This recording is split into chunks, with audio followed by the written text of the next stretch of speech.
आपका नाश्ता।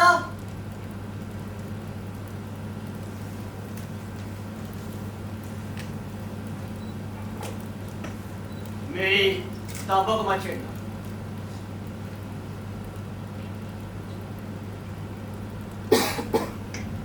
ये क्या है?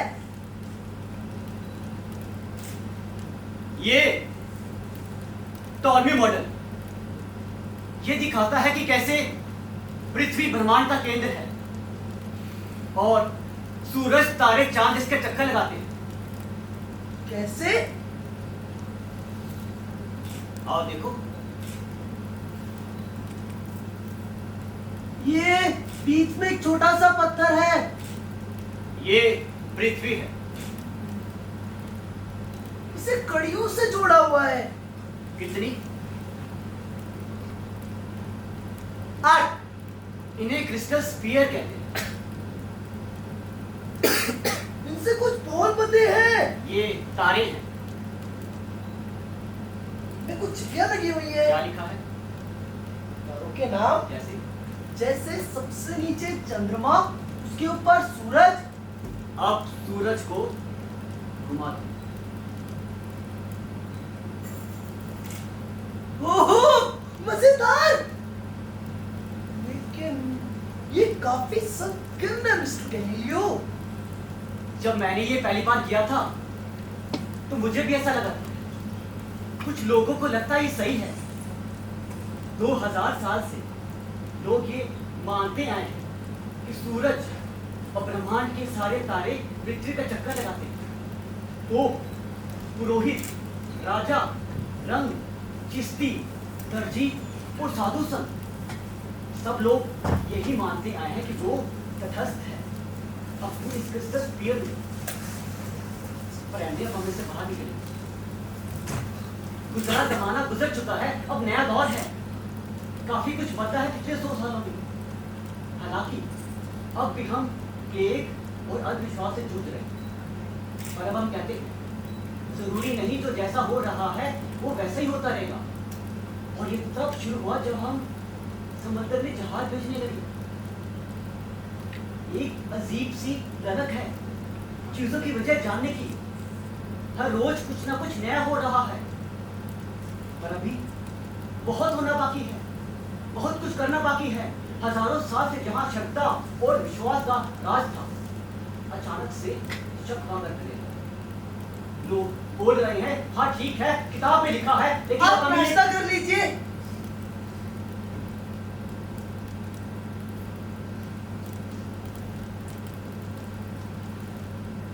तुमने सोचा कुछ जो मैंने कल बताया? क्या? वो कोपर्निकस। ना, बड़ा मुश्किल है और मैं भी सिर्फ 16 साल का हूँ। मैं चाहता हूँ तुम ये समझो, सब समझे, सब समझे। इसलिए मैं काम करता हूँ, महंगी किताबें पढ़ता हूँ, दूध वाले का पैसा ना देकर। लेकिन मैं तो देखता हूँ कि सूरज सुबह और शाम एक ही जगह नहीं रहता, तो वो स्टैटिक नहीं रह सकता। मैं देखता हूँ उसकी जगह तारे और देखते हो? हाँ, क्या देखते हो? तारे और कुछ नहीं देखते हो। तुम लोग बस घूरते हो।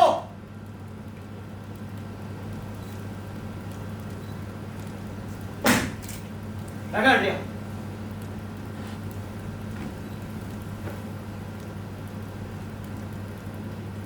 अब मानो ये सूरज है। सूरज कहां है? बाएं या दाएं? बाएं। अब वो दाएं कैसे आएगा?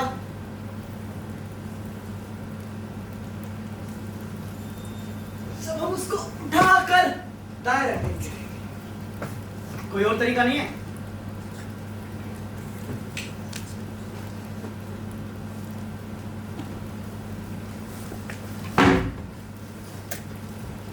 अब सूरज कहाँ है?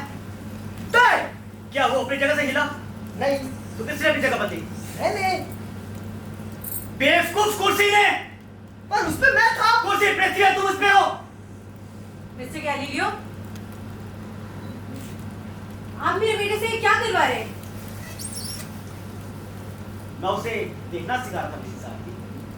ऐसे घुमा घुमा कर? माँ, तुम भी समझोगी। हाँ, और तुम सब समझते हो, है ना? आपने इसका दिमाग खराब कर दिया है। जल्दी ये 2 into 5 बोलने लगेगा। कल रात इसने मुझे समझाने की कोशिश की कि पृथ्वी सूरज के चक्कर लगाती है। कह रहे तो कोई किपनिकर। कोपरनिकस है ना मिस्टर गैलीलियो? आप सही में इसे ये अंट-शंट चीजें सिखा रहे हैं? यही सब कुछ ये स्कूल में बोल कर आते हैं और वो लोग मुझे डांटने आते हैं। आपको शर्म आनी चाहिए मिस्टर गैलीलियो। मिसेस साफ्टी, बहुत ही गंभीर छानबीन, तर्क, बहस और गहन चिंतन करने के बाद एंड्री और मैंने कुछ ऐसी बातें पता लगाई है जिन्हें अब दुनिया से छुपाया नहीं जा सकता। एक सुनहरे दौर की शुरुआत हो चुकी है। सुनहरा दौर? दूध वाले के पैसे चुका देंगे ना सुनहरे दौर में?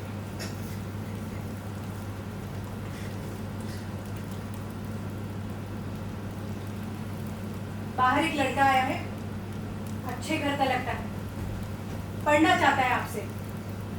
मेहरबानी करके उसे वापस मत भेज देना।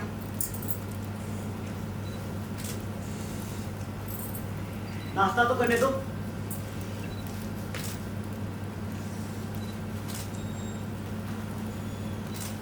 एंड्रिया, मतलब तुम समझे थे थोड़ा बहुत? क्यों? अरे वो तो माँ को चिढ़ाने के लिए बनाया था मैंने।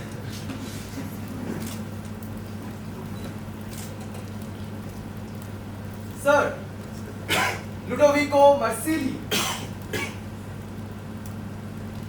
तुम हॉलैंड से हो?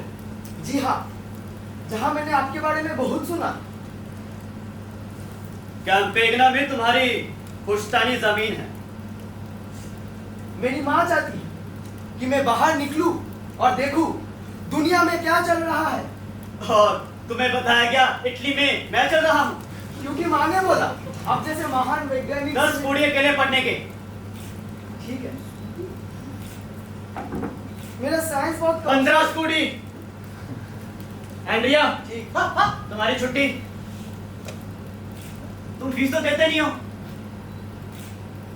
हाँ हाँ, जा रहा हूँ।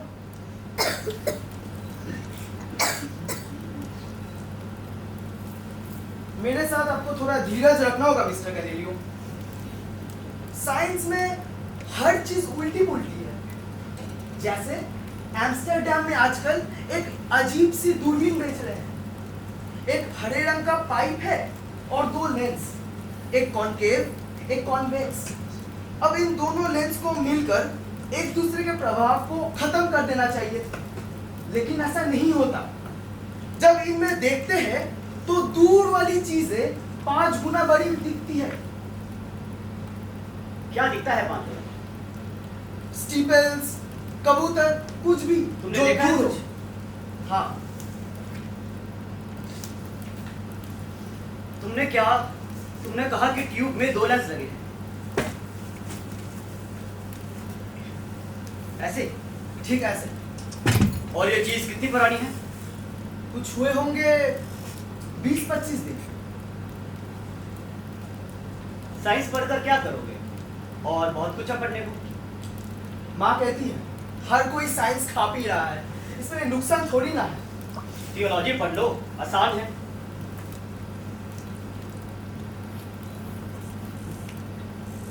ठीक है, मंगलवार से शुरू करते हैं। ठीक। अब ऐसे मत देखो, लिया ना?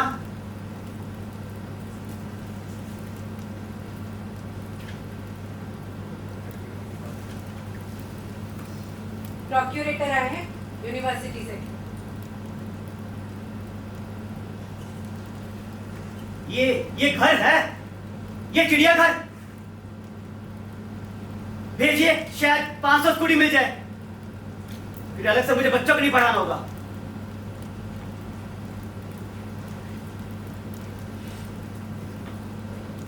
Hello mister Galileo. घर आने के लिए शुक्रिया अप्रोली। आधी स्कूटी देना, बाद में लौटा दूंगा।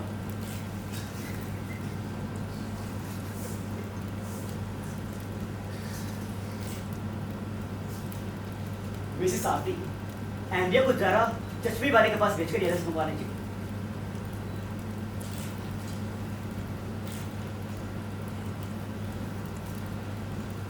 आपने जो वेतन बढ़ाने की अर्जी दी थी, मैं उस सिलसिले में आया हूं। आपने 1000 स्कूटी की इच्छा जाहिर की थी। मैं इसकी इजाजत नहीं दे सकता। मुझे यकीन है आप अच्छी तरह जानते हैं कि गणित पढ़ने वाले विद्यार्थी बहुत कम हैं और गणित से अधिक आमदनी भी नहीं होती।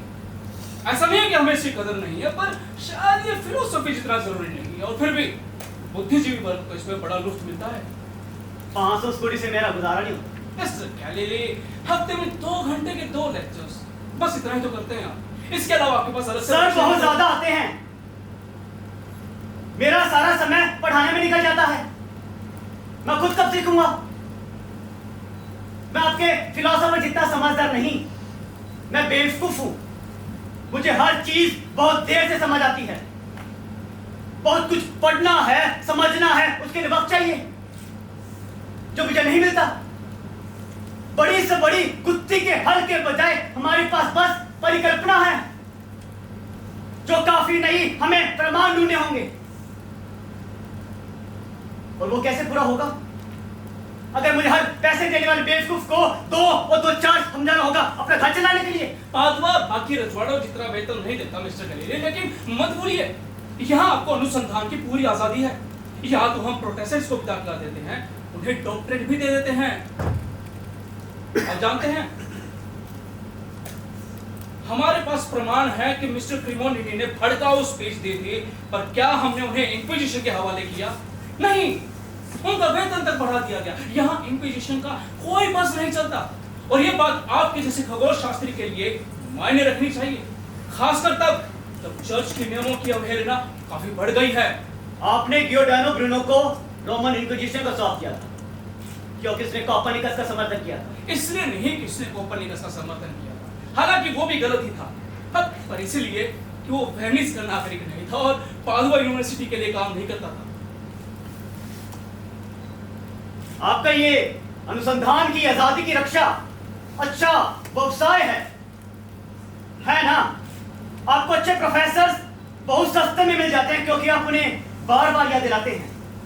इंक्विजिशन लोगों को जलाकर मार देता है और आप इंक्विजिशन से हमें बचा लेंगे। क्या फायदा ऐसे अनुसंधान का कि कोई भी कट्टर साधु आपके विचारों को कुचल दे? क्या फायदा आजादी का अगर अनुसंधान के लिए समय ही ना हो? ये मेरी किताब है गिरते वस्तुओं के नियम पर। आप इसे कुछ और स्कूटी के लिए नहीं समझते?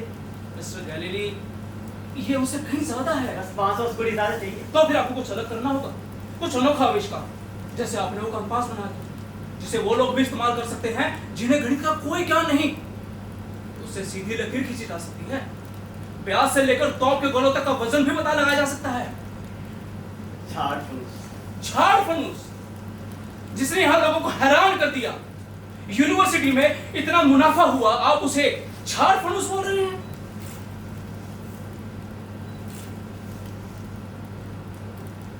मैं आपका और वक्त जाया नहीं करूंगा मिस्टर गैलीली।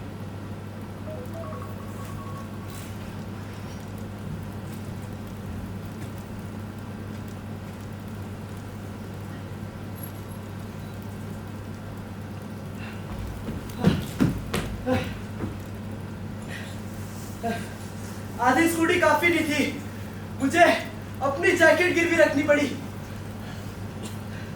आप तुम ठंड में कैसे रहोगे?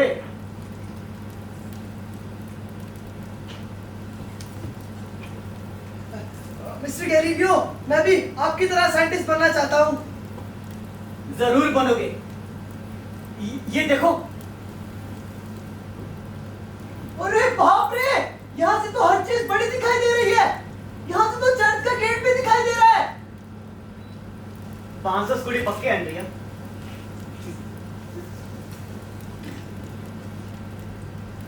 दोस्तों, पादुआ यूनिवर्सिटी में गणित का प्रोफेसर और वेनिस आर्सेनल का निर्देशक होने के नाते मैं इसे अपनी जिम्मेदारी समझता हूं कि मैं वेनिस के लोगों के लिए नए नए आविष्कार करता रहूं। और आज इसलिए मैं हाजिर हूं अपना नया और अनोखा आविष्कार लेकर, जिसका नाम है टेलीस्कोप। धर्म और विज्ञान के सारे सिद्धांतों पर केंद्रित और आपके खातिब की 17 साल की मेहनत।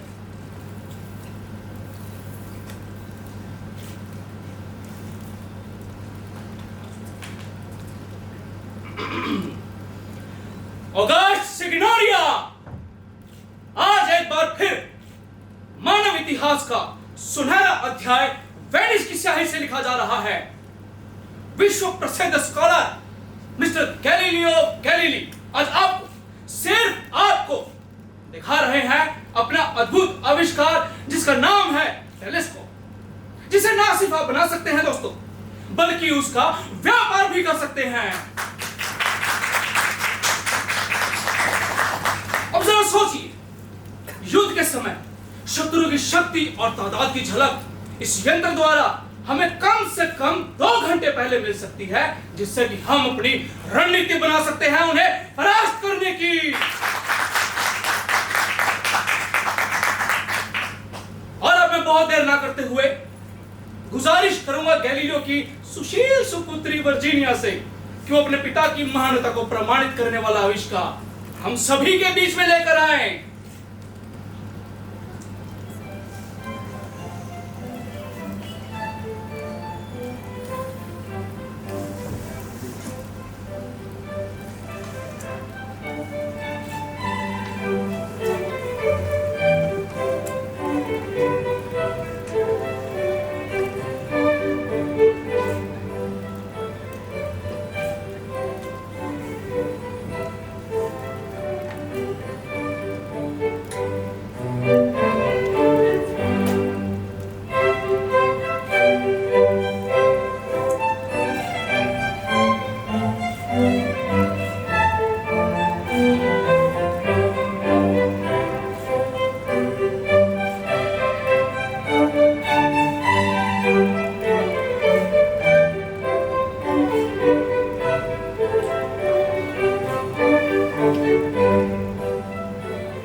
नजर आ रहा है।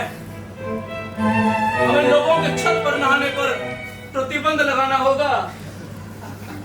पापा, देखो आपसे बहुत बहुत बधाई सर। मैंने कुछ बदलाव किए। हाँ, मैंने देखा आपने कवर लाल बनाया है, हॉलैंड में ये हरा। मिस्टर गैलीली, मिस्टर गैलीली, आपके 500 स्कूटी। जी शुक्रिया, ये मेरे अजीज दोस्त सेक्रेटो।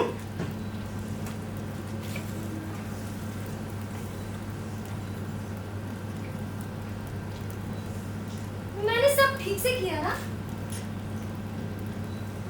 मुझे ठीक लगा। क्या बात है? मुझे लगता है वो हरा कवर ज्यादा सही था। सब बहुत खुश है पापा से। शायद यही साइंस है। चांद का किनारा कुछ असमतल और खुरदुरा मालूम जान पड़ता है,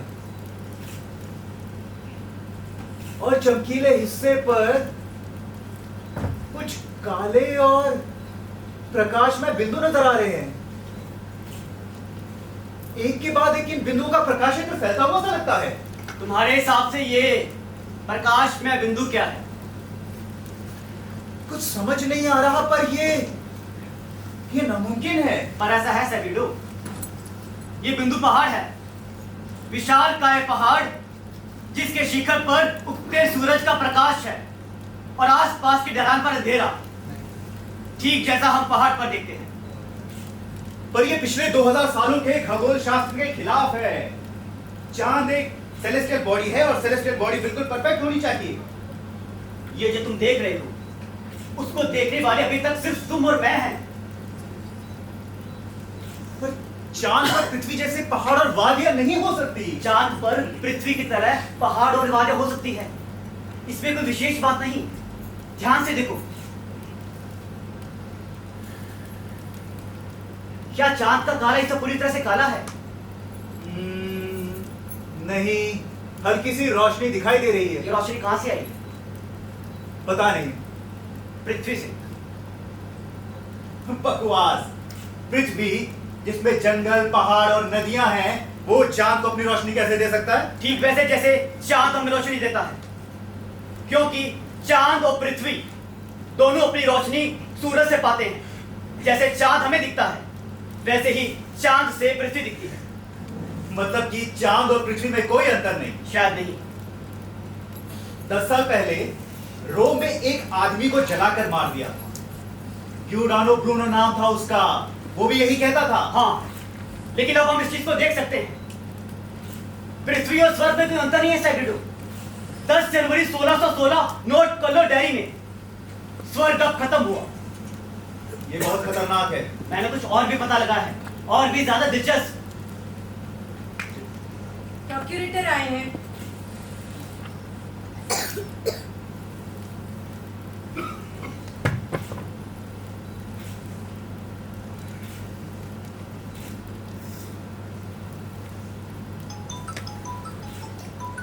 देर रात आने के लिए माफी चाहता हूँ। क्या हम अकेले में कुछ देर बात कर सकते हैं? सैगिडो हर वो बात सुन सकते हैं जो मैं सुन सकता हूँ। बात थोड़ी विचित्र है, कहीं आपको शर्मिंदा ना होना पड़े। सैगिडो मुझसे संबंधित सारी विचित्र बातें सुनने के आदी। ठीक है, आपका ये आविष्कार आप इसे फेंक सकते हैं, या किसी काम का नहीं है, किसी भी काम का नहीं है। क्या मतलब है आपका? आपको पता भी है, आपकी 17 साल की मेहनत इतनी कि हर गली नुक्कड़ पर 2-2 स्कूटी बिक रहा है। होलैंड में बना हुआ ठीक इस पर एक डच मजदूर 500 टेलीस्कोप जहाजों पर उतार चढ़ा रहा होगा। आगे ना कहिए। क्यों ना कहूं? मेरी समझ में नहीं आ रहा, कहना क्या चाह रहे हैं? अरे मिस्टर गैलीलियो ने पिछले कुछ दिनों में इसी टेलीस्कोप से कुछ महान खोजें की हैं हेवनली बॉडीज पर। खुद देखो प्योरी, इस बेकार दूरबीन के बदले मैंने इनकी सैलरी 2 गुनी कराई है। ये महान खोज काफी नहीं है? कितनी अजीब बात है। ऑगस्ट सिग्नोरिया के महानुभवों को इस 7 गुना दूर दिखने वाली दूरबीन से गली के नुक्कड़ पर दूरबीन बेचने वाला आदमी नहीं दिखा। पर इसका फिलॉसफी में जो योगदान है मिस्टर टूली, फिलॉसफी, मिस्टर गैलीली एक गणितज्ञ हैं। आपने किसानों के लिए सींचने का एक यंत्र बनाया था, पर मुझे इसकी उम्मीद नहीं थी। इतनी जल्दी निष्कर्ष नहीं प्रोली। समुद्र के रास्ते अभी भी लंबे, खतरनाक और मुश्किल है। हमें एक भरोसेमंद नक्शे की जरूरत है, और मैं ऐसा मानता हूं टेलीस्कोप से हम कई तारों की स्थिति समझकर नए नक्शे बना सकते हैं। नए नक्शे प्रूली, जिनसे छिपी में हम लाखों स्कूटी बचा सकते हैं। अरे भाड़ में जाए नए नक्शे। मुझे अब और बकवास नहीं सुननी है। मेरी उदारता के बदले तुमने मेरा मजाक बना दिया है। पूरे शहर में मुझे कैसे प्रोक्यूरेटर के तौर पर याद रखा जा रहा है, जो एक नकारी दूरबीन से ठगा गया है। आप मुस्कुरा रहे हैं? हाँ, आपको 500 स्कूटी मिल गए, है ना? पर मैं आपको बता रहा हूं, आपने मेरे साथ अच्छा नहीं किया है।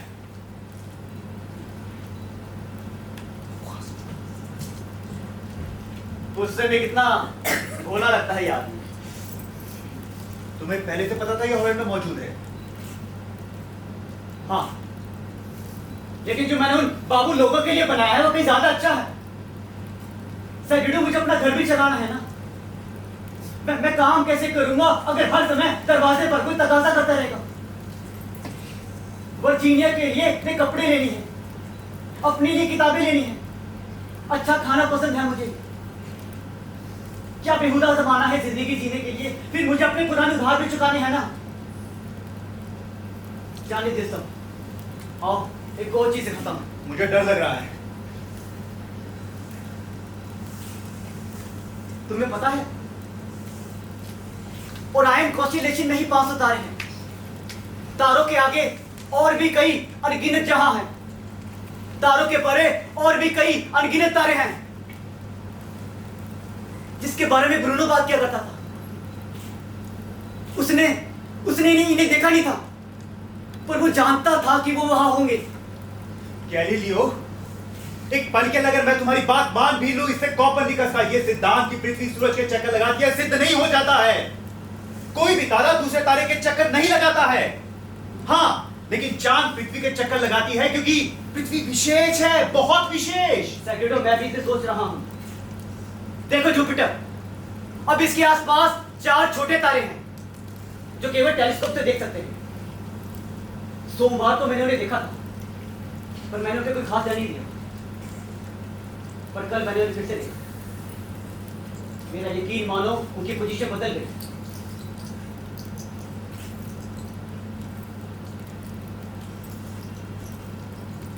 एक सेकंड,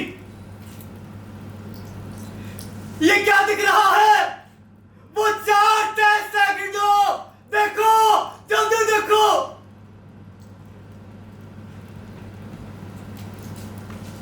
कहां? मुझे तो 3 दिख रहे हैं। चौथा कहां है? देखो देखो, ये ऑब्जर्वेशन टेबल। मिल गया सबूत। वो चौथा तारा जुपिटर के पीछे चला गया है, जिसे अब हम देख नहीं सकते। और इस तरह जुपिटर वो तारा जिसके चक्कर को दूसरा तारा लगाता है।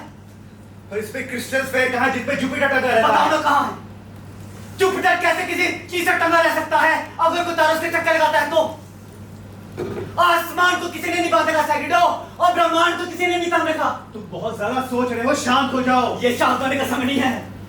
हम कुछ ऐसा देख रहे हैं जिसे आज तक किसी ने नहीं देखा। ये नहीं, वो सही था। कौन? कॉपरनिकस? वो सब, और ब्रूनो भी। ये मुझे अंडे को बताना होगा। मिसेस सारथी, मिसेस सारथी, शांत हो जाओ। ये शांत होने का समय नहीं है। मिसेस सारथी, क्यों? बकवास करना बंद करो, पागल मत बनो, और ये कहना बंद कर दो कि पृथ्वी ब्रह्मांड का केंद्र नहीं, ये ग्रह है। जो है सो है सैगिडो। ब्रह्मांड में अनगिनत तारे हैं और वो तारे पृथ्वी के चक्कर नहीं लगाते हैं। अच्छा, तो अगर ब्रह्मांड में से तारे हैं तो मुझे ये बताओ कि ईश्वर कहां है? मतलब ईश्वर कहां है? वहां तो नहीं है। अगर कोई वहां को देखा तो उसे लगेगा ईश्वर पृथ्वी पे है। तो फिर ईश्वर है कहां? मैं थियोलॉजियन मैथमेटिशियन हूं। तुम सबसे पहले एक इंसान हो, और तुम्हारे सिस्टम में ईश्वर कहां है? हमारे अंदर ये कहीं नहीं। हाँ, जैसा कि वो ब्रूनो कहता जैसा कि ब्रूनो कहता था। इसीलिए उसे जलाकर मार दिया गया। ये कोई क्यों वह साबित नहीं कर पाया? गैलीलियो, ईसा में 3 साल और पदुआ में 17 साल तुमने यही टॉलमी मॉडल पढ़ाया है जो कि धन संस्थान और ग्रंथों द्वारा मान्यता प्राप्त है। तुम हमेशा से जानते थे कि जो कॉपरनिकस कहता है वो बिल्कुल सही है, उसके बावजूद भी तुम पढ़ाते रहे हो ना। क्योंकि मैं इसे अभी तक साबित नहीं कर पाया। क्या फर्क पड़ता है? फर्क पड़ता है सैगिडो, फर्क पड़ता है। मुझे विश्वास है इंसानियत में, तर्क में। इस विश्वास के बिना मैं तुम्हें उड़ भी नहीं पाऊंगा। तो मेरी भी एक बात सुन लो, अपने 40 साल के अनुभव से कह रहा हूं, ये जो लोग हैं ये तर्क नहीं समझते हैं। अरे इन्हें तो कोई पुछल्ला तारा दिखा दो तो ये खौफ के मारो हफ्तों तक घर से बाहर नहीं निकलते हैं। वहीं कोई तुम सत्य तर्कों के साथ भी सिद्ध कर दोगे तुम पर हंसेंगे, क्योंकि ये क्रूर भी है और कुटिल भी। मैं ऐसा नहीं समझता सैगिडो, मैं कुटिलता की बात नहीं कर रहा। मैं जानता हूं दुनिया एक बहुत बड़ा बाजार है। बेचते वक्त सब गधे को घोड़ा बना देते हैं और खरीदते वक्त घोड़े को गधा। लगता, लेकिन वो बूढ़ी औरत जो अपने कप कपाते हाथों से अपनी बकरियों को ज्यादा घास खिलाती है, कहीं बाहर जाने से पहले कि लौटने में उसे देर हो गई तो बकरी को भूख ना लग जाए, वो बच्चा जो बाहर निकलने से पहले टोपी लगाता है इस उम्मीद में कि शायद आज बारिश होगी, ये लोग हैं मेरी उम्मीद, ये लोग हैं मेरी हिम्मत, क्योंकि ये समझते हैं तर्क, कारण और परिणाम। तर्क से कोई बहुत ज्यादा देर तक दूर नहीं रह सकता। अगर कोई मुझे ये पत्थर गिराते हुए देखता है तो कोई ये नहीं कह सकता कि ये नहीं गिरा। प्रमाण बहुत सशक्त होता है, ज्यादातर लोग इसे स्वीकार करेंगे और समय के साथ सब इसे स्वीकार करेंगे। मिस्टर गैलीलियो, आपको कुछ चाहिए था? आप जरा एंडे को कैसे? एंड्रिया सो रहा है। हाँ तो आप उसे उठा नहीं सकती। मैं पूछ सकती हूँ किस लिए? मैं उसे कुछ दिखाना चाहता हूँ, कुछ ऐसा जिसे आज तक हमारे सिवा किसी ने नहीं देखा। टेलीस्कोप से? टेलीस्कोप से विशेष। आपका दिमाग तो ठीक है? सोने दीजिए उसे। आधी रात को इस काम के लिए नहीं उठाऊंगी मैं उसे। इतनी जल्दी उठ गए? इसी साड़ी के साथ चल जा रही हो, कभी कभी आएगा। कल रात आसमान कैसा था पापा? साफ। क्या मैं इसे? खिलौना नहीं है वो, और वैसे भी अब इसकी कीमत नहीं है। ये 2-3 स्कूटी में बिक रहा है। आपको कुछ भी नया नहीं मिला? कुछ खास नहीं, बस जुपिटर के आसपास थोड़े बहुत तारे। मुझे उस पर ध्यान आने के लिए कुछ अलग करना होगा। मैं उन्हें मेडिसिन स्टार्स बनाऊंगा, फ्लोरेंस के रॉयल मेडिसी खानदान के नाम। वर्जीनिया, तुम्हें शायद ये जानकर खुशी होगी कि हम फ्लोरेंस में रहेंगे। मैंने ड्यूक को लेटर लिखा है कि कोर्ट में मुझे मैथमेटिशियन रखें। कोर्ट? गैलीलियो, मुझे खाली समय चाहिए जो कि मुझे वही मिल सकता है। अभी तक इस बात का कोई भी प्रमाण नहीं है कि कोई भी ग्रह सूर्य का चक्कर लगाता है। मुझे वो प्रमाण ढूंढना है हर हाल में। आपको नौकरी जरूर मिलेगी पापा। ये नए तारे, ये नई खोज। चल जाओ।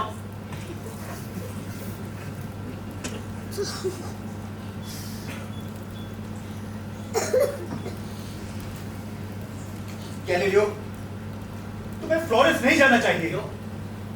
अरे वहां का ड्यूक केवल 9 साल का है, और वैसे भी वहां मॉन्क्स का अधिपत्य है। मॉन्क भी तो इंसान होते हैं सेक्रेटो, उन्हें भी सच से तब किया जा सकता है। मैं बस उन्हें अपनी आंखों पर विश्वास करने को कहूंगा।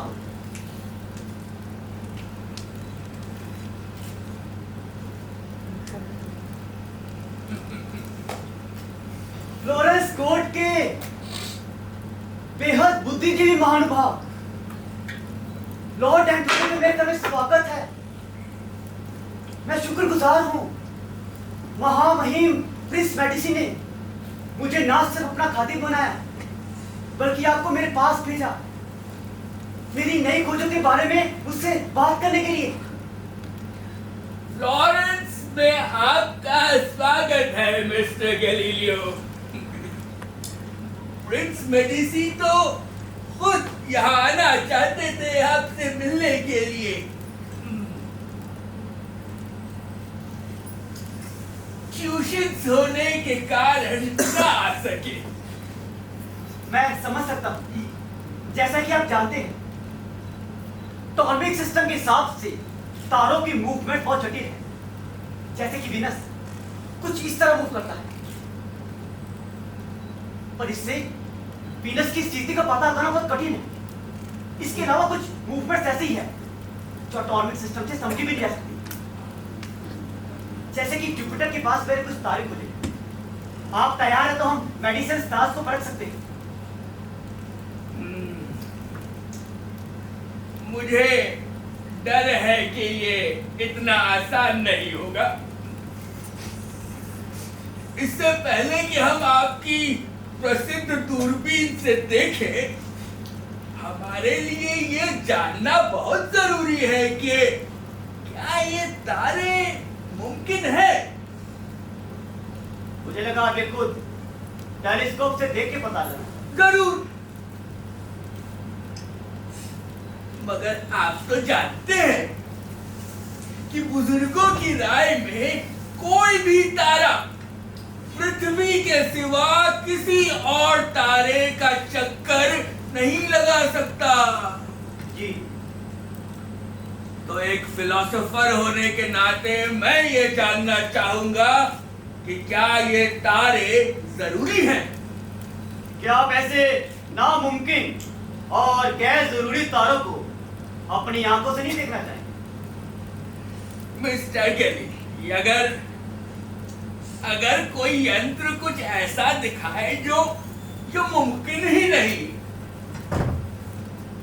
तो उस पर भरोसा करना समय का अपमान है। क्या मतलब है आपका? मतलब साफ है, हम वो वजह जानना चाहते हैं जिसकी वजह से आप ये कल्पना कर रहे हैं और हमें बता रहे हैं कि तारे बिना क्रिस्टल स्फीयर के रह सकते हैं। वजह मिस्टर गैलीली, वजह मैं इन तारों को देख सकता हूं और मेरी कैलकुलेशंस। ये बहस बेतुकी होती जाएगी सर। एक बात बताइए, ऐसा भी तो हो सकता है कि जो आसमान में है और जो आपकी दूरबीन में है वो दोनों अलग अलग चीजें हो। आप मेरे पे झूठा होने का इल्जाम लगा रहे हैं। हम सिर्फ महान अरस्तु के सिद्धांतों की बात कर रहे उनके हैं। पास टेलीस्कोप नहीं था। फिर भी उन्होंने ब्रह्मांड को बखूबी समझा। सत्य पर उनका प्रभुत्व है मिस्टर गैलीली। सत्य को प्रभुत्व नहीं, प्रमाण स्थापित करना है। हमारा अज्ञान अनंत है। हम पूर्ण ज्ञानी ना सही, पर थोड़े कम अज्ञानी जरूर हो सकते हैं। मैं बेहद खुशकिस्मत हूं कि टेलीस्कोप बना सका, जिसके कारण अनंत ब्रह्मांड के एक छोटे से हिस्से को बहुत करीब से समझ सकते हैं। इसका इस्तेमाल करते हैं ना। और इसका परिणाम के भय से हम सत्य से विमुख नहीं हो सकते। सत्य खतरनाक होता है mister Galilei. Lord Antonio research कि जुपिटर के चंद्रमा से अनाज की कीमत को रियसर नहीं होगा। लेकिन यह भी तो सच है, इन चंद्रमाओं को पहले किसी ने नहीं देखा, पर फिर भी उनका अस्तित्व है। एक आम आदमी को इसे यह उम्मीद जागेगी कि अच्छी चीजों का अस्तित्व है, अगर ठीक से देखा जाए तो। और आपको इसे ये उम्मीद देनी होगी, हमें उसे ये उम्मीद देनी होगी। दूर दराज के तारों के होने से शायद इटली के लोगों को कोई फर्क नहीं पड़ेगा, लेकिन इस खबर से कि जो सिद्धांत अड़िग माने जाते थे वो अब चरमराने लगे हैं, उन्हें फर्क जरूर पड़ेगा। हमें चरमराते सिद्धांतों का बचाव नहीं करना चाहिए।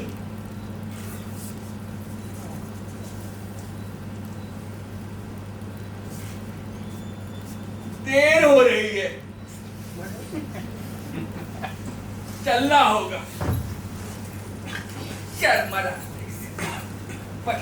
मैं आपसे एक बार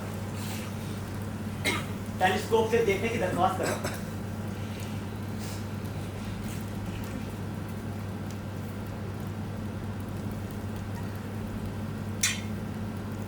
His Highness Prince Duke Medici,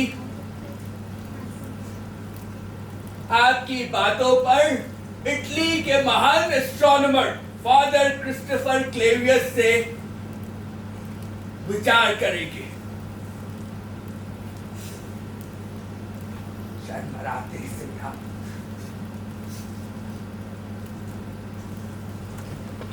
हद बेवकूफी है। शैतान के होने पर सबको शक है, पर पृथ्वी गटर में बहते पत्थर की तरह गोल गोल घूम रही, इस पर सब लोग यकीन कर रहे हैं। हाँ, मुझे तो चक्कर आ रहा जोर से घूम रही है। ध्यान से लॉर्ड एंटोनियो, कहीं आप फिसल कर चांद पर ना गिर जाए। सुना है वहां नुकीले पहाड़ उगाए हैं। क्या कर रहे हैं, क्या कर रहे हैं फादर क्लेवियस? कोई कुछ भी बोलेगा और हम सुनते रहेंगे। 1572 में सबसे उछले क्रिस्टल स्फीयर पर एक तारा नजर आया, विशाल, चमकीला। 1.5 साल बाद गायब हो गया।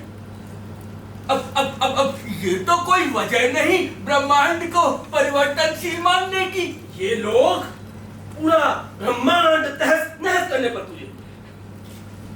पर हैरानी की बात तो ये है कि फादर क्लेवियस भी इन बेतुकी बातों को तवज्जो दे रहे हैं। अरे वहां पर बैठकर उस शैतानी ट्यूब से घूर रहे हैं। क्या जरूरत है इन सब चीजों की? लॉर्ड बेलेरामाइन, ये सारी समस्या तब शुरू हुई जब सूर्य ग्रहण और चंद्र ग्रहण का पता लगाने के लिए हमने वो कॉपरनिकस टेबल्स का इस्तेमाल करना शुरू किया। मोक्ष ज्यादा जरूरी है। जब चंद्र ग्रहण एक आध दिन ऊपर नीचे हो तो हो। भाई किताब में लिखा हुआ है, पढ़ो।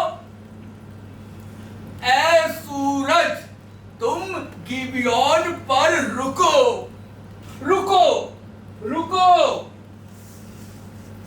अब सूरज रुक कैसे सकता है अगर वो घूम ही नहीं रहा तो?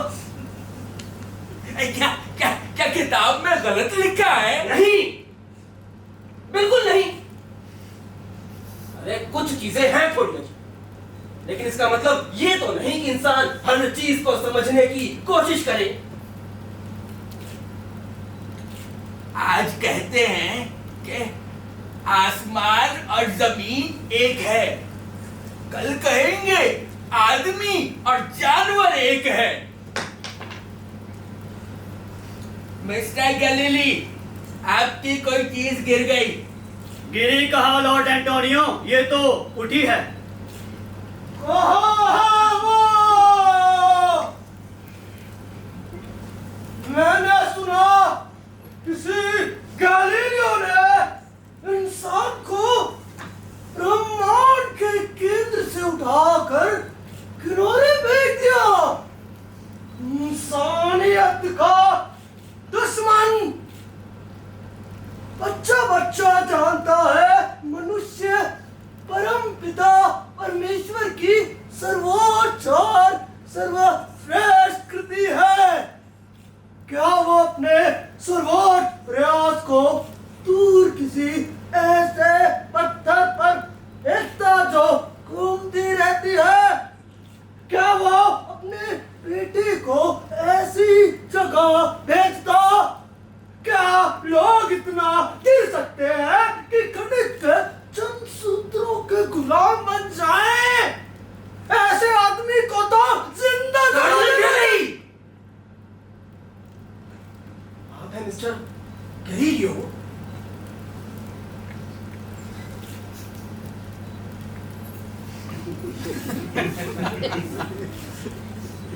ओ कम हो,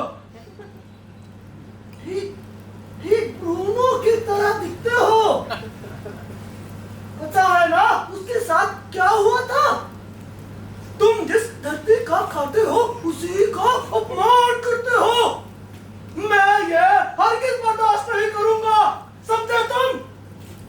और समझे तुम सब?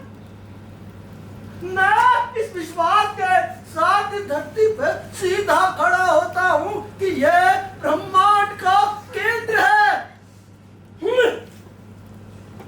और मैं इस केंद्र का केंद्र हूँ।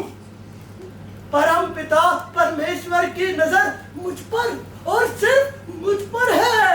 मेरे चारों तरफ है ये क्रिस्टल स्फीयर और घूमते हैं मेरे इर्द गिर्द ये सारे तारे कि प्रभु मुझे स्वर्ग से देख सके।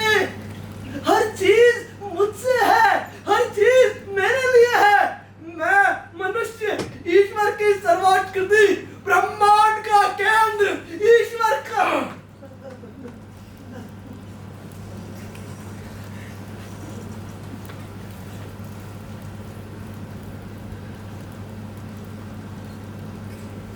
मिस्टर गैलीली सही हैं।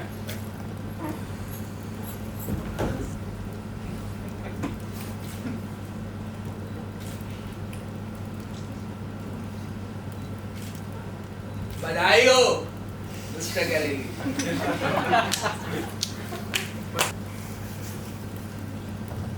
सुपुत्री वर्जीनिया की सगाई की बहुत बहुत मुबारकबाद हो गैलीली।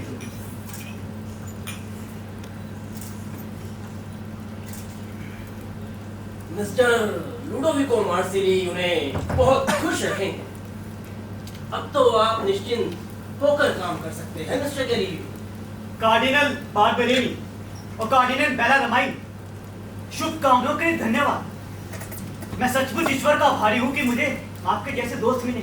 पर आप ईश्वर को मानते कहाँ हैं? मेरा यकीन मानिए, मैं ईश्वर के विरुद्ध नहीं।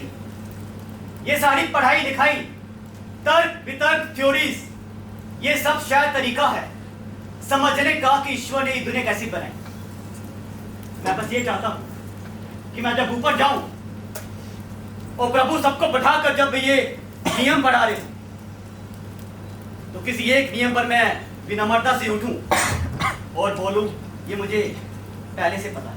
यकीनन मिस्टर गैलीलियो, अगर नई खोजों से समुद्रों के रास्ते पता करने में आसानी होती हो तो इसमें हर्ज क्या है। बस धर्म ग्रंथों की अवहेलना नहीं होनी चाहिए। मेरा तो मतलब क्या ये मुमकिन है मिस्टर गैलीलियो कि हम जलते हुए कोयले पर चलें और हमारे पाँव न चलें? पर तर्क के हिसाब से तर्क काफी नहीं मिस्टर गैलीलियो। मनुष्य के अस्तित्व के लिए तर्क काफी नहीं। मनुष्य संवेदना समझता है, तर्क नहीं। जरा सोचिए, हमारे धर्म संस्थानों को कितना अथक प्रयास करना पड़ता है इस दुनिया को जीने योग्य बनाने के लिए। मनुष्य की पीड़ा, उसके दुख तकलीफें, उन सब की जिम्मेदारी हमने एक अदृश्य शक्ति के नाम कर दी है। और जो चीजें मनुष्य की समझ से परे हैं उन्हें हम ईश्वर की इच्छा मानकर संतुष्ट हो जाते हैं कि शायद वो किसी महान पटकथा के अनुसार हो रहा है। ऐसे में आप आते हैं और कहते हैं कि वो अदृश्य शक्ति नहीं जानती कि पृथ्वी कैसे घूमती है, ग्रह कैसे घूमते हैं। मैं धर्म संस्थान की पूरी इज्जत करता हूँ। तो फिर आप धार्मिक किताब को गलत साबित करने पर क्यों तुले हुए हैं? ये भी तो हो सकता है ना कि हम धार्मिक किताबों को गलत इंटरप्रेट करें। बाइबल को इंटरप्रेट करना चर्च का काम है, आपका नहीं mister Galileo. Mister Galileo, church के होली ऑफिस ने आज रात ये निर्णय लिया है कि कोपरनिकस के डॉक्ट्रिन, जिसके तहत सूरज ब्रह्मांड का केंद्र है और पृथ्वी उसके चक्कर काटती है, बहुत ही बेतुका है। और मुझे ये जिम्मेदारी दी है कि मैं आपसे अनुरोध करूं कि आप इस डॉक्टरीन को यक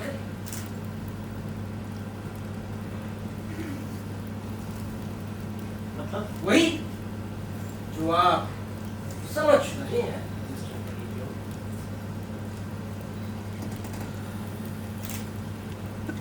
पर तथ्यों का क्या? कॉलेजियम रोमनम ने मेरी ऑब्जर्वेशन को सही करा दिया है। होली ऑफिस ने अपना निर्णय लेते समय इन चीजों पर विचार करना जरूरी नहीं समझा। मतलब अब मैं रिसर्च नहीं कर पाऊंगा? हाँ, बिल्कुल कर सकते हैं, बस उन मुद्दों पर नहीं जिससे लोगों का चर्च पर से विश्वास उठने की संभावना हो।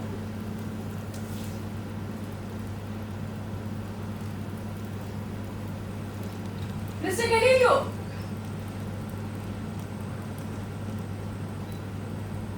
जी बताइए। मिस्टर गैलीलियो, मैंने गणित पढ़ी है। कोई ऐतराज नहीं तो वो 2-4 मानने में मैं आपकी क्या मदद कर सकता हूँ? मैं कई रातों से सो नहीं पाया हूँ। मैंने चर्च का फरमान पढ़ा है और जुपिटर के चंद्रमाओं को भी देखा है। इन दोनों के बीच के विरोधाभास को समझने में असक्षम हूँ, इसलिए आपके पास आया हूँ। ये बताने के लिए कि जुपिटर के चांद नहीं है? नहीं, फरमान के पीछे का विवेक मुझे समझ आता है और मुझे दिखता है कि निर्बाध सोच कितना खतरनाक है मानवता के लिए। मिस्टर गैलीलियो, मैं कैंपेगना में पला बढ़ा हूँ। मेरे माता पिता किसानी करते हैं, बहुत सीधे सरल, फसलों से परे। वो ज्यादा कुछ नहीं समझते। जब मैं जुपिटर के चंद्रमाओं को देखता हूँ तो उनमें मुझे मेरे माता पिता दिखाई देते हैं। चूल्हे के बगल में मेरी बहन के साथ बैठे हुए, उनके झुर्री भरे हाथों में वो छोटे छोटे चम्मच दिखाई देते हैं जिनसे वो खाना खाते हैं। उनकी गरीबी में भी एक ऑर्डर है, क्रम है। फर्श धोने का, फसल बोने का, कटाई करने का।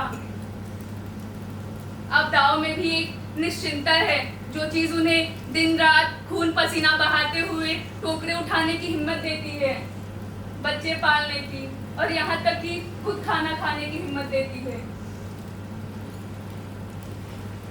वो है एक स्थिरता का एहसास जो उन्हें मिलती है अपने गांव के उस छोटे से चर्च को देखकर और बाइबल वर्सेस को हर संडे सुनकर।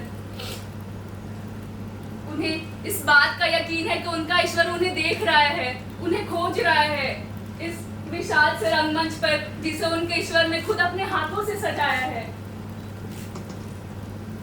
वो अपने छोटे बड़े किरदार निभाने में खुश रहते हैं, उसे ही अपना जीवन मानते हैं।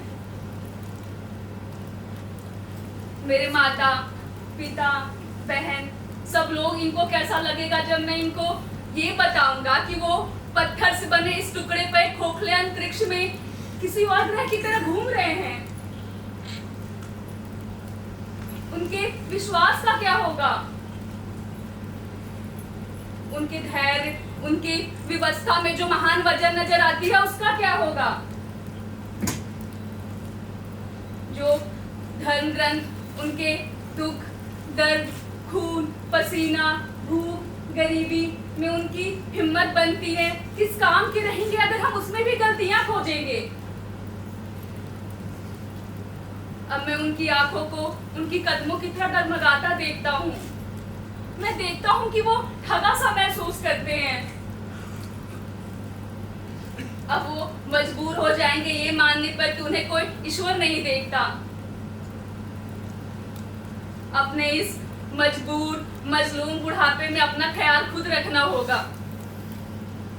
वो किसी भी महान पटकथा का हिस्सा नहीं, किसी ने उन्हें कोई किरदार नहीं दिया, सिवाय इसके कि वह बेवजह घूमते रहे इस छोटे से पत्थर पर जिसके इर्द गिर्द कोई सूरज नहीं घूमता। उनकी बेबसी, बेचैनी का कोई मतलब नहीं, उनके जीवन का कोई मतलब नहीं। भूख, प्यास, दर्द, उल्लास, इन सब का कोई मतलब नहीं। क्या आप समझ रहे हैं कि होली ऑफिस के इस फरमान में कैसे मनुष्य की भलाई निहित है? मनुष्य की भलाई?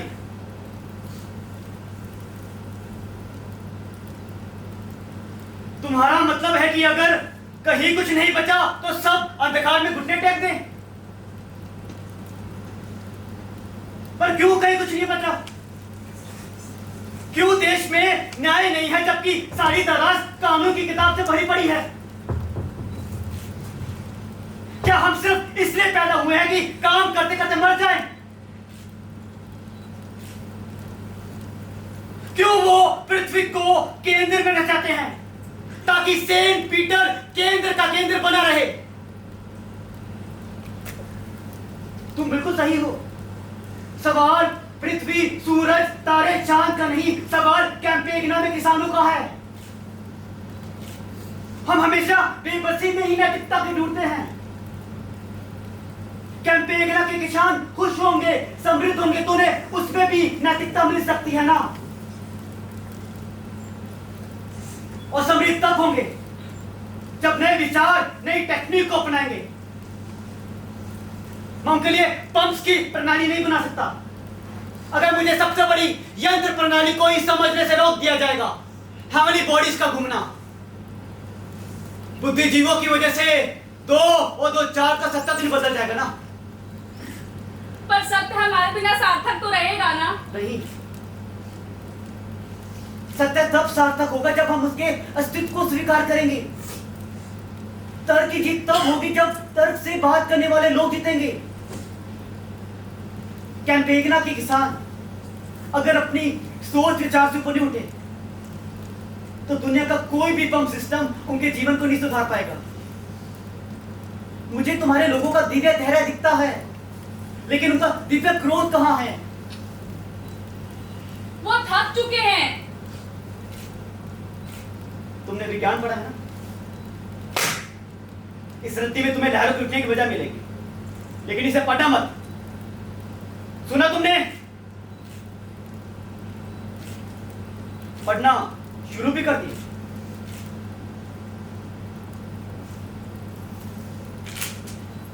सत्य कितना मादक,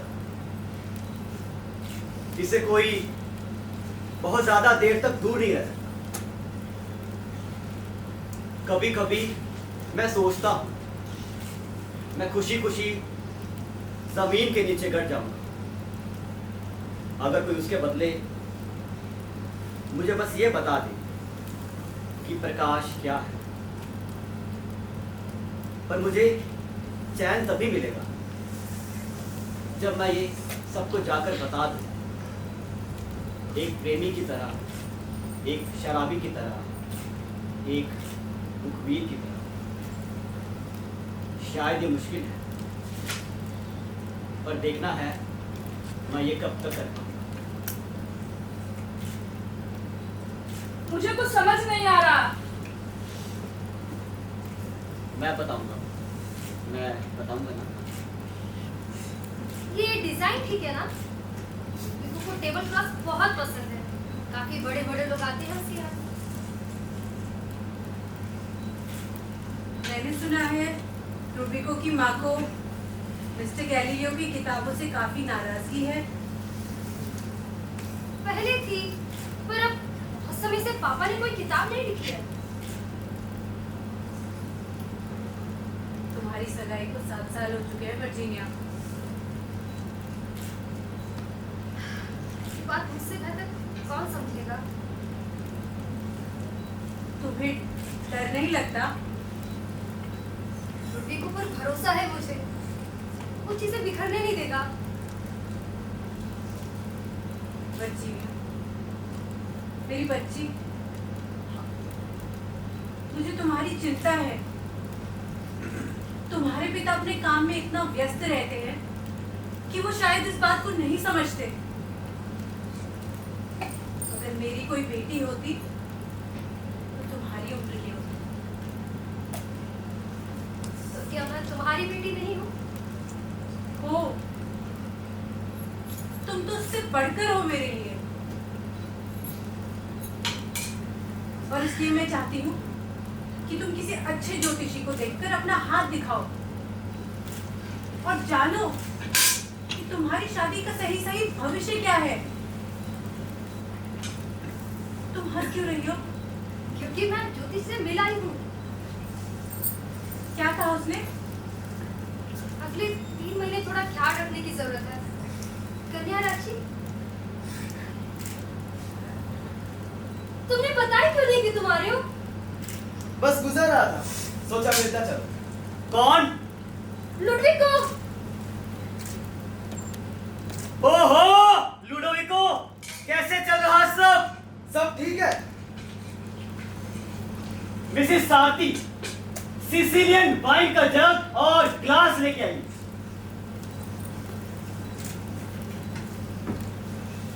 तुम कमजोर हो गई, बस 7 महीने और।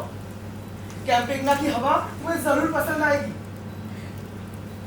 रुको, मैं तुम्हें शादी का जोड़ा दिखाती हूँ। आओ बैठो। मैंने सुना आपके लेक्चर्स में अब 1000 से ज्यादा स्टूडेंट्स आते हैं। अब उन्हें क्या पढ़ा रहे हैं? कुछ खास नहीं। तुम रोम होते हुए आए हो? हाँ। ओ, मैं कहीं भूल ना जाऊं। मम्मी ने आपको सनस्पॉट्स के मुद्दे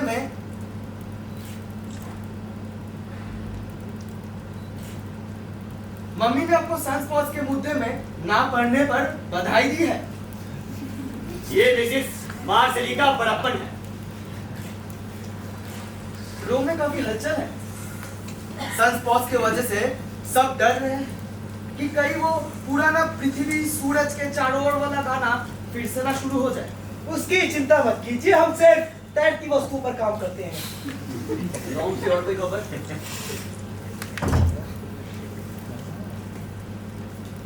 आप जानते होंगे होली फादर की तबीयत बहुत खराब है और वो उनके बाद पोप कौन बनेगा? कार्डिनल बर्बेरिनी। कार्डिनल बार्बेरिनी? मिस्टर गैलीलियो और कार्डिनल बार्बेरिनी तो काफी अच्छे दोस्त हैं। और कार्डिनल बार्बेरिनी एक मैथमेटिशियन भी है। मतलब सेंट पीटर की गद्दी पर एक मैथमेटिशियन। मजेदार। शायद अब कुछ चीजें बदलेगी। वाइन कैसी है लुडोविको? अच्छी है सर। नीले अंगूर बेहतरीन। एंड्रिया हटाओ ये बर्फ पानी सुई। अब कुछ काम करते हैं। क्या काम? वही पुराना पृथ्वी सूरज के चारों ओर घूमती है वाला गाना। आप फिर से वही सब शुरू करना चाहते हैं? मिसेस सारथी, सन स्पोर्ट्स में मेरी दिलचस्पी हमेशा से थी। अब समझ आया मिसेस मार्सिली ने तुम्हें यहाँ क्यों भेजा। बार्बेरिनी पोप बनने वाला है, साइंस को बढ़ावा मिलने वाला है। वाइन कैसी लगी लुडोविको? बहुत अच्छी। और मेरी बेटी? क्या मतलब? 7 साल हो गए सगाई को। क्या मेरे पेशे की वजह से तुमने अब तक उससे शादी नहीं की? मेरी बीवी को गांव के चर्च से भी तो मुखातिब होना होगा ना मिस्टर गैलीलियो। कैंपेगना के जाहिल किसान अपने चर्च के खिलाफ कुछ नहीं सुनेंगे। जुपिटर के चांद का मेरी बेटी के शरीर से कोई वैसे संबंध नहीं गैलीलियो, है लुडोविको। ये सब क्या कह रहे हैं आप? सर, हमारे परिवार में केवल खूबसूरती देखकर शादी नहीं की जाती। एंड्रिया शीशा और पर्दा लगाओ। सस्पर्स पे काम शुरू करते हैं। आपने चर्च से वादा किया है। सब पोप अलग थे, पोप अब भी वही है। जल्द बदलने वाले। मिस्टर गैलीलियो, मैं चलना चाहूंगा। वर्जीनिया से मिलना शायद अब उचित नहीं। आप वर्जीनिया के साथ ऐसा नहीं कर सकते। टेलीस्कोप लेके आइए मिसेस सारथी। लुडविको, लुडविको रुक जाओ लुडविको, वो नशे में हो रहे। मिस्टर गैलीलियो, मिस्टर गैलीलियो, लुडविको को रोकिए। एंड्रिया सेटअप तैयार है। लुडविको,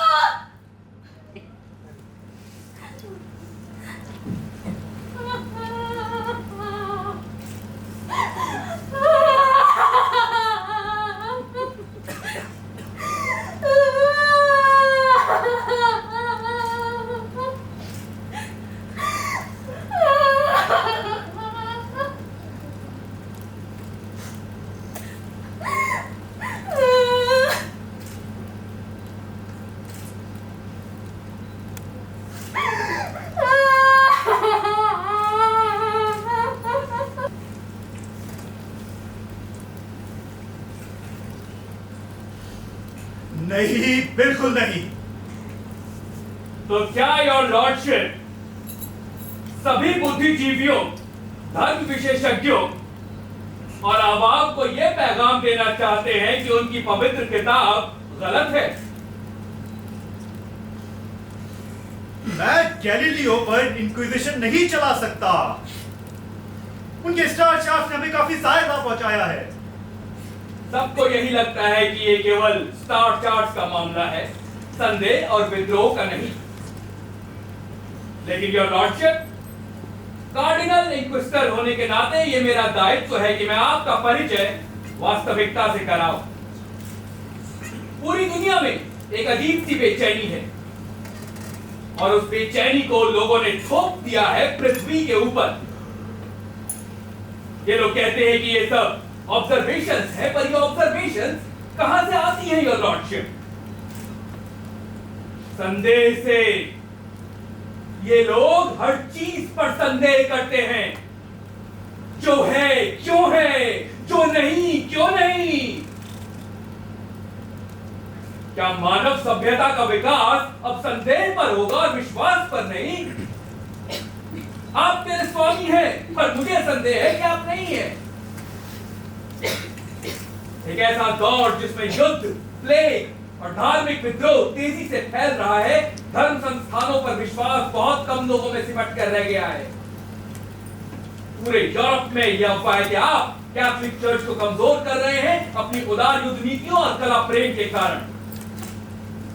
ऐसे में कुछ मनचले टेलीस्कोप लगाते हैं और कहते हैं कि आसमान में भी जहां आपकी प्रभु सत्ता अप्रश्नीय है, आपका कोई राजस्व नहीं। अचानक साइंस में इतनी दिलचस्पी क्यों योर लॉर्डशिप? क्या फर्क पड़ता है किसी भी चीज के घूमने या ना घूमने से? लेकिन इस एक आदमी की वजह से इटली का बच्चा जुपिटर और वीनस की बात करता है और हमारे विचारों की अवहेलना। लॉर्डशिप, अगर ये कमजोर और बेवकूफ लोग अपने तर्क पर भरोसा करेंगे तो उसके नतीजे की जिम्मेदारी कौन लेगा? ईश्वर से ज्यादा इन्हें मशीन्स पर भरोसा होने लगा है। जानबूझकर मिस्टर गैलीली लैटिन की जगह आम बोलचाल की भाषा का इस्तेमाल करते हैं इन बेवकूफों को बरगलाने के लिए। क्या ये सही है? ये गलत है। मैं गैलीलियो से इस बारे में बात करूंगा। योर लॉर्डशिप, लेकिन स्टार चार्ट से हमें कोई एतराज नहीं होना चाहिए। यकीनन उससे हमें बहुत फायदा हुआ है। पर यह स्टार चार्ट भी उन्हीं सिद्धांतों पर आधारित है जिनके हम खिलाफ हैं। हम उन स्टार चार्ट को अपनाकर उन सिद्धांतों को दुत्कार तो नहीं सकते। साइंटिस्ट अपना काम कर रहे हैं और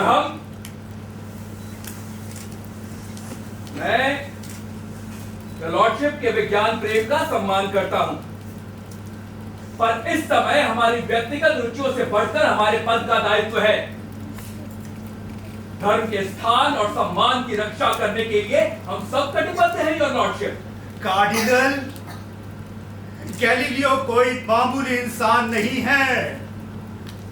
हमारे समय के सबसे महान वैज्ञानिकों में से एक हैं। उनकी पहचान बर्सलीन से लेकर वियना तक है। हमारी बहुत बदनामी होगी। हमारी बहुत बदनामी वैसे भी हो रही है। सबको लगता है कि चर्च कमजोर हो चुका है, धर्म कमजोर हो चुका है, हम कमजोर हो चुके हैं।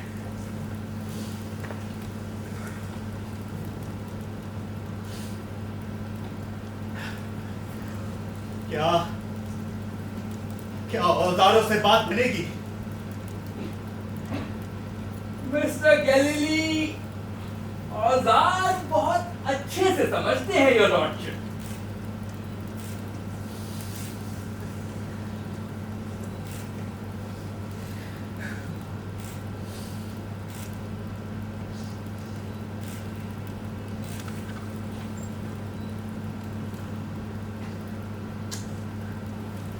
पोप ने उनसे मिलने से इनकार कर दिया। आखिर उम्मीद भी खत्म। वो उन्हें मार देंगे। डिस्कोर्सी कभी पूरी नहीं हो पाएगी। ऐसा क्यों सोचते हो? क्योंकि वो पीछे नहीं हटेंगे। सच ना जानना गुनाह नहीं, पर सच जानते हुए सच को झूठ कहना गुनाह है, और वो ये गुनाह कभी नहीं करेंगे। 23 दिन से हिरासत में है और आज फैसले का दिन है। वो दुआ कर रही है कि मिस्टर गैलीलियो पीछे हट जाएं। मिस्टर गैलीलियो आज घर आएंगे। उन्हें गर्म कपड़ों की जरूरत पड़ेगी। क्या इंक्विजिशन की कार्रवाई पूरी हो गई? मिस्टर गैलीलियो आज 5 बजे अपना निर्णायक बयान देंगे। इंक्विजिशन की स्पेशल बेंच के सामने वो कोपरनिकस थ्योरी को अस्वीकार करा देंगे और चर्च की मान्यताओं को स्वीकार करेंगे। सेंट मार्क की घंटी को 3 बार बजाया जाएगा।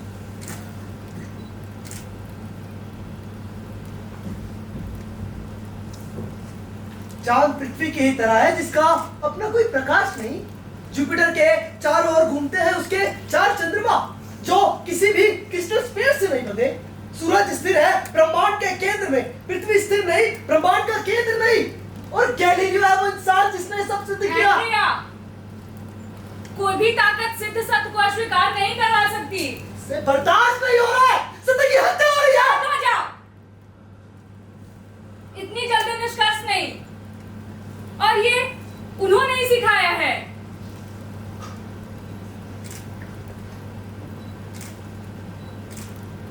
सही कह रहे हो, वो पीछे नहीं हटेंगे। देखना, आज ज्ञान और विज्ञान का नया दौर आ चुका है। आज सब बदलेगा।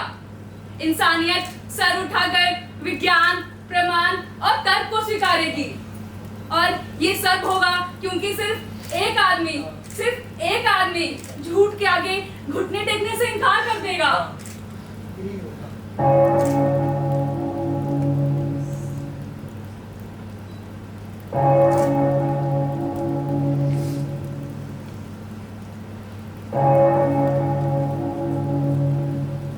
वो बच गए।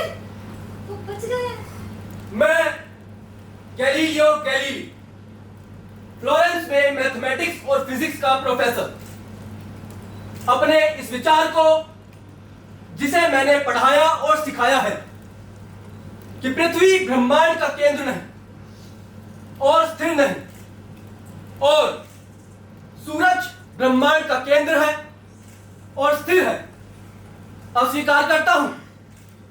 एक सच्चे हृदय और निष्पक्ष विश्वास से मैं इन सभी त्रुटियों और विधर्मी विचारों को अस्वीकार, निंदित और शापित करार देता हूं, जैसे मैं उन सभी विचारों को अस्वीकार करता हूं जो पवित्र चर्च के विरोध में है।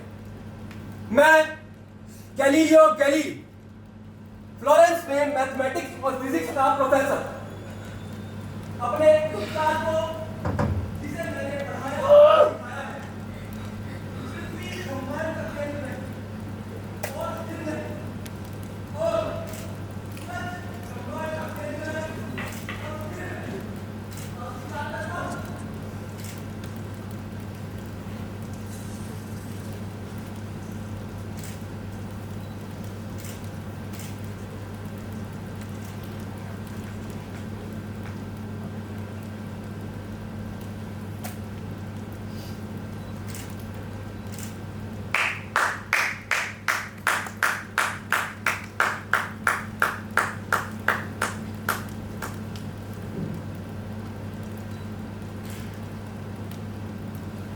चाली अपनी जान,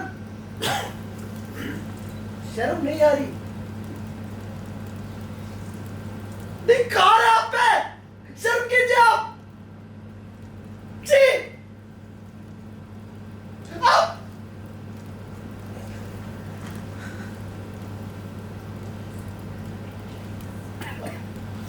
माँ की याद आ रही है, पर वो नहीं मेरे पास, और आपने खत्म कर दिया, सब खत्म कर दिया, आपकी वजह से खत्म कर दिया।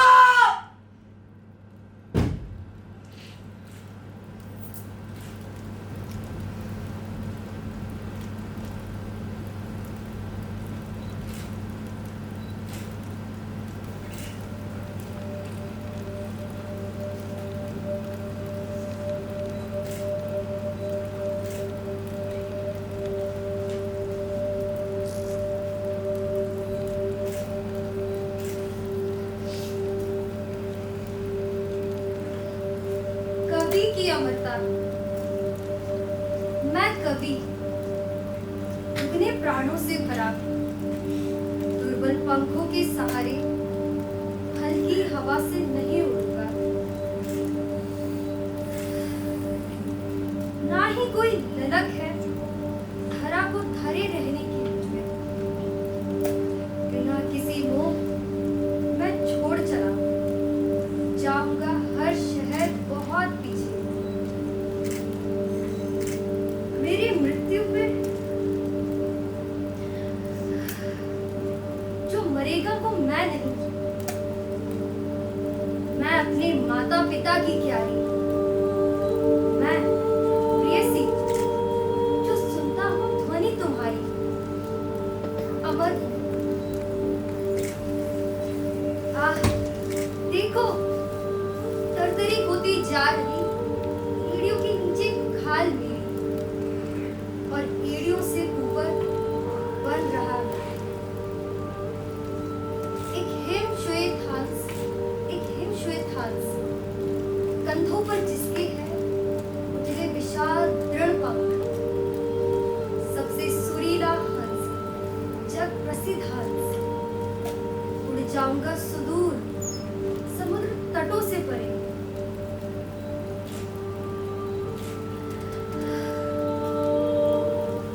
अनावश्यक अंतिम संस्कार पर मेरे कोई शोक गीत ना गाना। रो रो विलाप में सार जार ना हो जाना। शांत करो सारी कोलाहल, मेरे लिए कोई समाधि मत बनाना।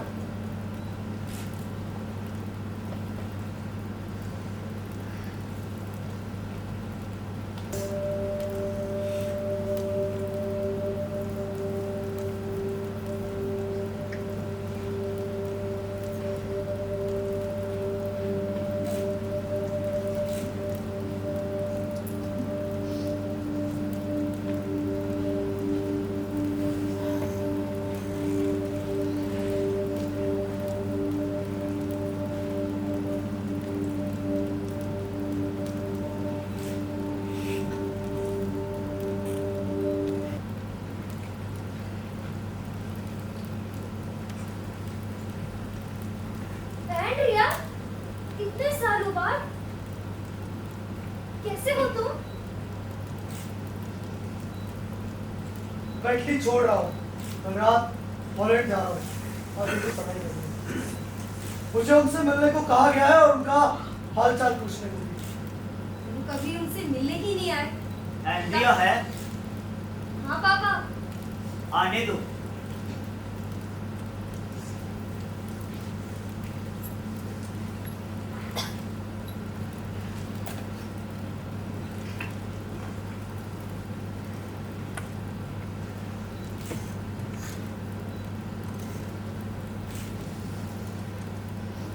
मैं वाइन लेकर आती हूँ।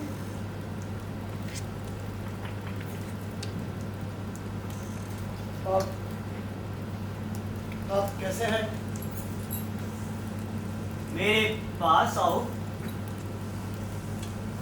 तुम क्या करते हो? मैंने सुना है हाइड्रोलिक्स पे कुछ करते हो। अपने काम के बारे में बताओ ना। मैं प्रीशियस ने आपका हालचाल पूछने के लिए मुझे यहाँ भेजा है।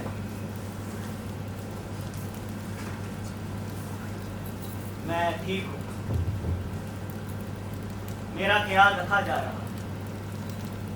मुझे जान के खुशी होगी। मेरे प्रायश्चित की वजह से मुझे थोड़ी बहुत साइंटिफिक रिसर्च की अनुमति दे दी गई पर निगरानी में। सुना मैंने चर्च आपसे काफी खुश है और उन्हें इस बात की भी खुशी है कि आपके समर्पण के बाद इटली में नए हाइपोथेसिस पर कोई नया काम नहीं छपा है। दूसरे देशों में निकात की कोई खबर? आपके पीछे हटने की खबर सुनकर उन्होंने अपने लाइट के रिसर्च को ड्रॉर में छुपा दिया। भगवान, सबको सही रास्ता दिखाता है, जैसे उन्होंने मुझे दिखाया। कुछ खाने को दो, भूख लग गई। खा नहीं बैठ रही हो यहाँ मैं।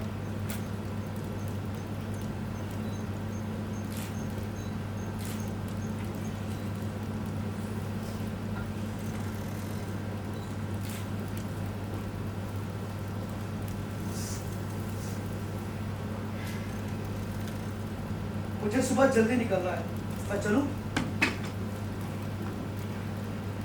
क्यों आए हो साथी? ये देखने की कहीं मैं मर तो नहीं गया? आपको परेशान नहीं करना चाहता था मैं। मैंने लिखना नहीं छोड़ा। इस कोर्स की पूरी कर। इस कुर्सी यहाँ वो आखिरी 6 महीने जब मुझे साफ दिखता था, मैंने उसकी एक अलग कॉपी बनाई। कहाँ है?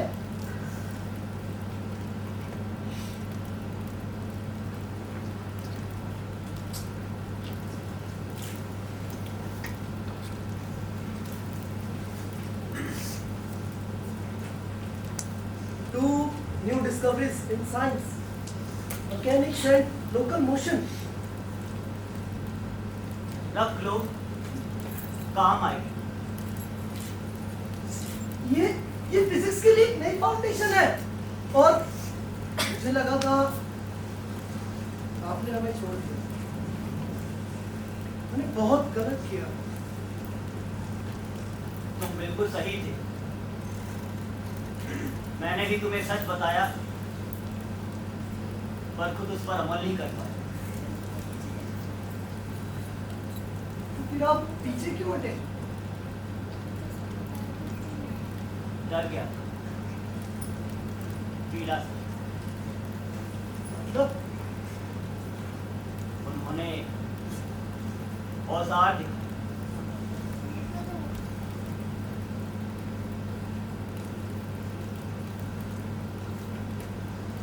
कोई बात नहीं, साइंस में केवल एक चीज मायने रखती है, ज्ञान में वृद्धि। जो कि मैंने की। कटर में स्वागत है एंड्रिया। एक किताब और सारे अभिशाप, इल्जाम माफ। इंसान अपने जीवन में सुंदरता देखकर दुनिया की सारी बदसूरती भूल जाता है।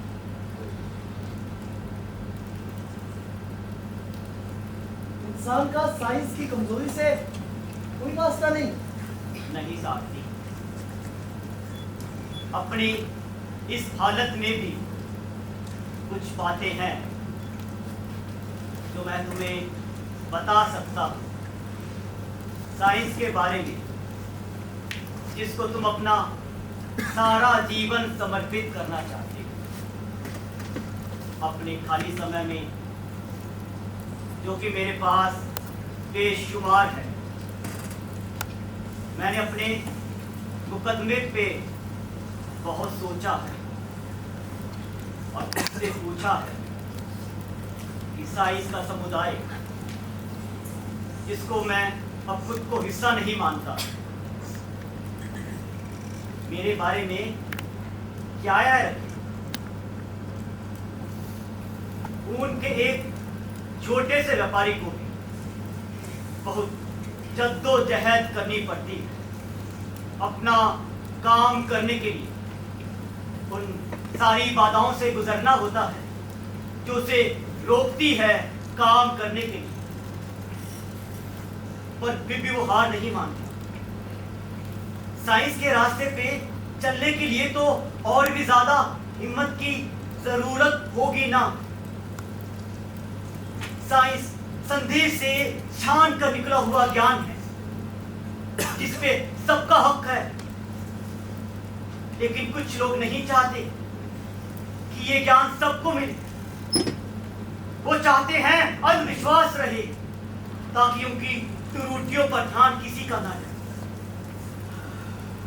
हमारे संदेह करने के नए तौर तरीकों से आम लोगों को एक नया अनुभव मिला।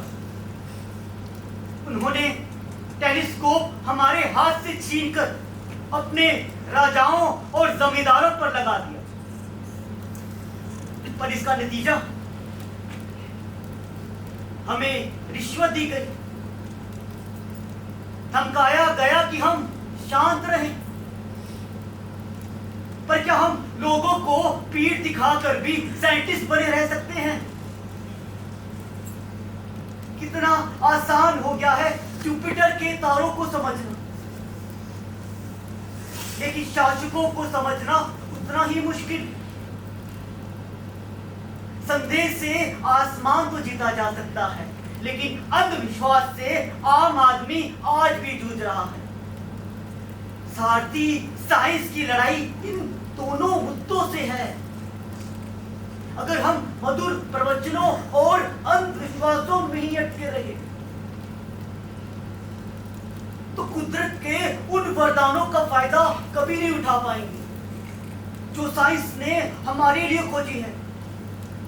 साइंस का मकसद केवल मनुष्य अस्तित्व को आसान बनाना है, पर अगर साइंटिस्ट शासकों से और धर्म संस्थानों से डरे रहे और ज्ञान केवल ज्ञान अर्जित तक ही सीमित रहा, तो हम जो कुछ भी नया बनाएंगे उससे जीवन और मुश्किल होगा।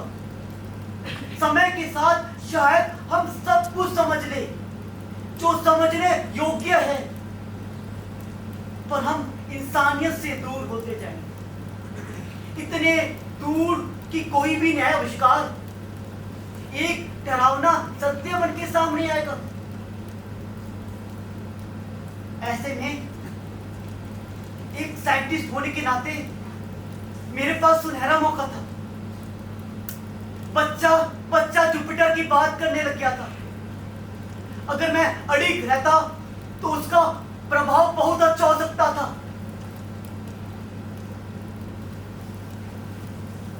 पर मैंने हार मान ली। सारी उम्मीदें खत्म हो गई। एंड्रिया,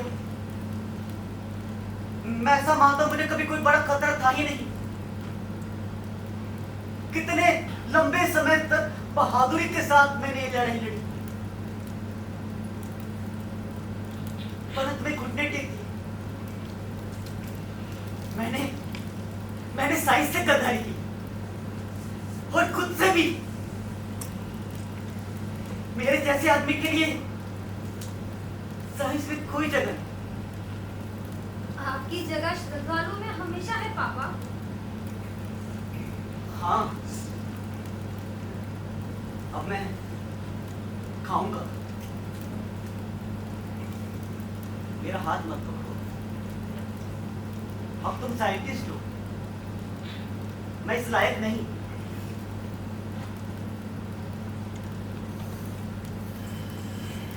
क्या आपको नहीं लगता कि मैं दोहरा चुका है? लगता है। ध्यान से जाना भैया, हमेशा खुश रहना, अपना ध्यान रखना।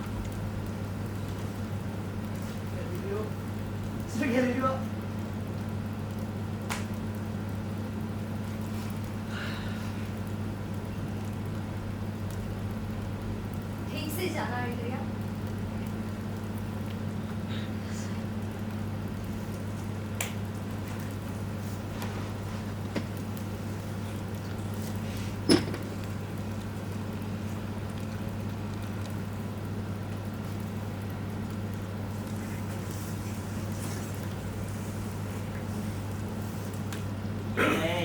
ऑलिव कौन देगा? एंड्रिया,